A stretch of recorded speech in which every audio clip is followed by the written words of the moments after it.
নমস্কার বন্ধুরা, সবাই কেমন আছেন? আশা করি ভালো আছেন। আপনাদের গাছের পাতা কি হলুদ হয়ে যাচ্ছে? গাছের পাতা কুড়মুড়ে যাচ্ছে? গাছের পাতা পুরো মুড়িয়ে যাচ্ছে? তাহলে এগুলো রোধ করার জন্য দেখে নিই কয়েকটা ছোট ছোট টিপস। প্রথমত, আপনারা যদি দেখেন যে গাছের পাতার মাঝখানটা হলুদ হয়ে যাচ্ছে কিন্তু ভেইনগুলো সবুজ রয়েছে, তখন আমাদের বুঝতে হবে যে এটা ম্যাগনেসিয়ামের অভাব থেকে হচ্ছে।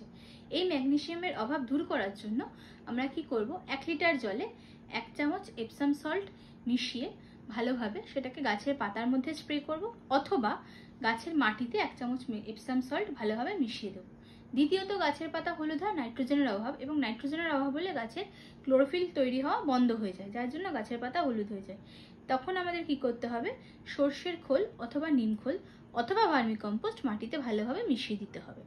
এছাড়াও কিছু টিপস হলো, গাছে মডারেট জল দেবেন, জল যাতে বেশিও না হয়, জল যাতে কমও না হয়, এবং প্রত্যেকটি গাছ যেন ভালোভাবে দিনে 4 থেকে 5 ঘন্টা রোদ পায় সেটা আপনাদের দেখতে হবে। যদি টিপসটি ভালো লেগে থাকে অবশ্যই লাইক করবেন। এরকম আরও টিপস পেতে চ্যানেলটি সাবস্ক্রাইব করবেন।